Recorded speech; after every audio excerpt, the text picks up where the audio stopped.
And I know on the outside looking in, it looked like we were the heavy favorite to win both games. But, logistically, it's not an easy trip to leave Tucson, Arizona, and get up to Pullman and then eventually Seattle, and especially this late in the season.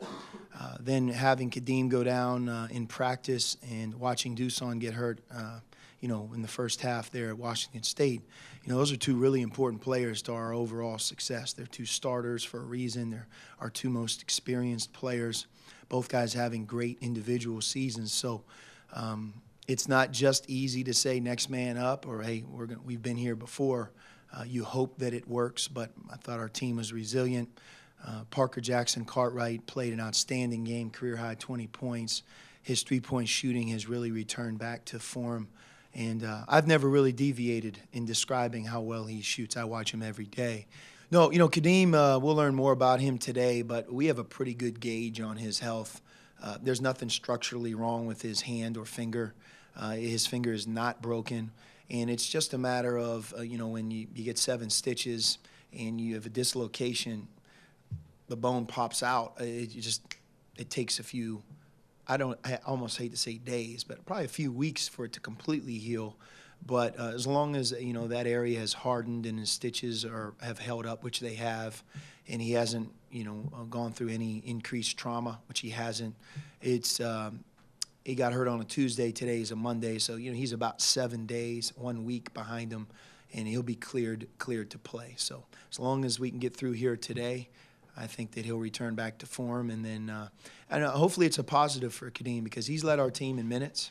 And sometimes when a guy can get just a brief stretch away from running a couple games, you have kind of a renewed energy.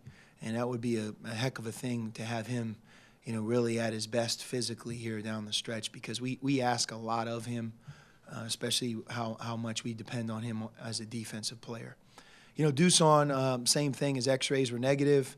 He has a grade 1 lateral ankle sprain, and everybody that receives that injury takes it in differently. That was one of the first times that he's dealt with it, so it knocked him back. But now that he's here back in Tucson, able to do the rehab, get a couple of days behind him, from what I understand, he's moving forward as well. And we'll know more about him today, but we expect both guys to be able to play on Thursday. And in some ways, we expect both guys to be fully functional as well. Well, it was just the answer at the time because we had a hard time guarding Markelle Fultz. We had a hard time stopping their dribble penetration, and they really had found the groove against our defense, taking the lead. The crowd was in the game. So we went to something that we practice every day, but we very seldom, do it in the game. But it really helped us. It got them away from their penetration. We got a couple stops. Almost, I thought they lost their confidence for a brief moment there. And in the times that we played it, I think other than giving the 1 3-point shot, and I think they scored 5 points on our zone, but we played it about 7 or 8 possessions. So you look at that ratio, that's pretty good.